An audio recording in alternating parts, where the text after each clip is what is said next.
Bonjour à toutes et à tous. Aujourd'hui, on se penche sur une question assez explosive. Que se passe-t-il lorsque des mesures qui semblent purement administratives sont en fait perçues comme une annexion déguisée? C'est vraiment le cœur d'un article qu'on va décortiquer ensemble, un article qui s'intéresse de très près aux nouvelles politiques israéliennes en Cisjordanie. Et attention, la source les qualifie carrément d'offensive coloniale sans précédent. Allez, on plonge dedans. Et pour donner une idée de la gravité du sujet, dès le départ, la source qu'on analyse, elle n'y va pas par quatre chemins. Elle parle d'une véritable déclaration de guerre démographique et territoriale. Voilà, le ton est posé et c'est un ton très très lourd. Bon, alors, de quelles mesures parle-t-on exactement? Qu'est-ce qui a pu provoquer une réaction aussi forte? C'est justement ce qu'on va décortiquer maintenant. Alors voilà, tout commence avec une décision clé. Le cabinet de sécurité israélien a donné son feu vert à toute une série de, la source les appelle des mesures draconiennes pour la Cisjordanie. Et on ne parle pas là de petits ajustements techniques, non. L'article insiste bien sur le fait que c'est un changement majeur, un vrai tournant. Et forcément, la réaction ne s'est pas fait attendre. D'après ce que rapporte l'article, elle a été immédiate. Du côté des dirigeants palestiniens, on parle d'un tournant radical. Pour eux, c'est clair, c'est une manœuvre qui vise, ni plus ni moins, à liquider la cause palestinienne. L'article utilise vraiment des mots très très forts pour décrire ces nouvelles politiques. On y lit par exemple que ce sont les décisions les plus dangereuses depuis 1967. Carrément. Il est aussi question d'un nettoyage colonial systématique, d'un mépris total du droit international. Mais ce qui est peut-être le plus frappant, c'est que la source suggère que tout ça, au fond, n'est pas complètement nouveau. Ce serait plutôt l'officialisation, la mise au grand jour de pratiques qui existent déjà depuis des décennies. Et c'est là qu'on arrive vraiment au cœur du sujet, à l'accusation centrale de l'article. L'idée, c'est que ces politiques ne sont pas juste des changements administratifs. Non, selon la source, on serait face à une annexion de facto. Alors, annexion de facto, qu'est-ce que ça veut dire exactement?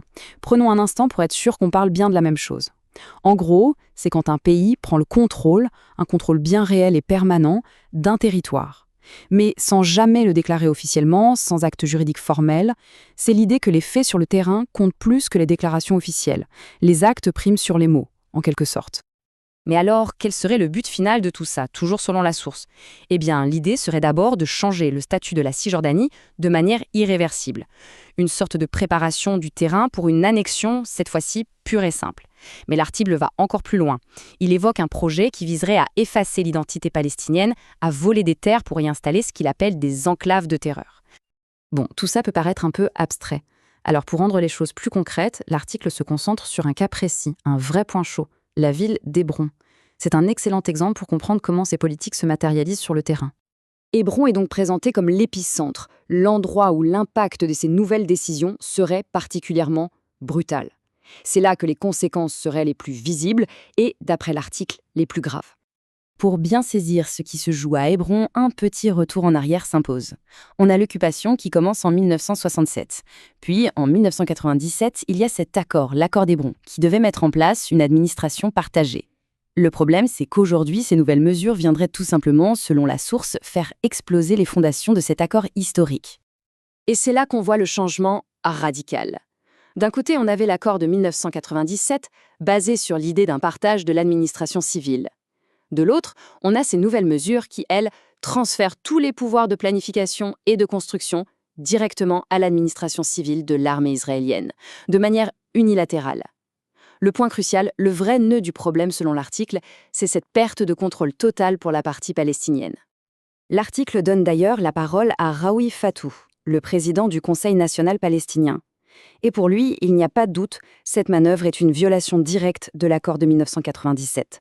Il va même plus loin, affirmant que l'objectif final serait de vider la ville de ses habitants palestiniens. Et concrètement, quelles seraient les conséquences pour Hébron? L'article met en avant 3 craintes principales. D'abord, que le cœur historique de la ville soit livré aux colons extrémistes. Ensuite, que des avant-postes jusqu'ici considérés comme illégaux deviennent des autorités locales officielles.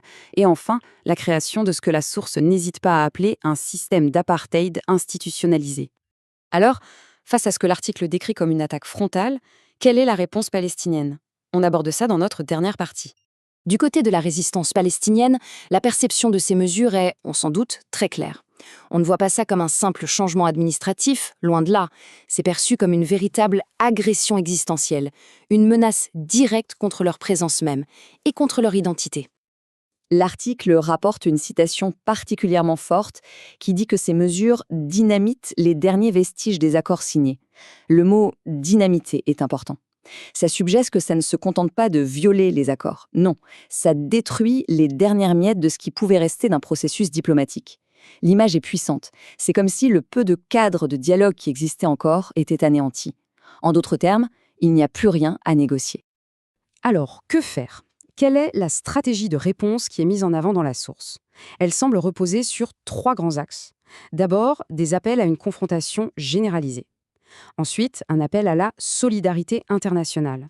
Et enfin, cette idée, cette conviction réaffirmée que seule la résilience et la lutte sur le long terme pourront contrer ce qui est perçu comme un plan d'annexion. Et on termine là-dessus, sur la question que l'article laisse en suspens.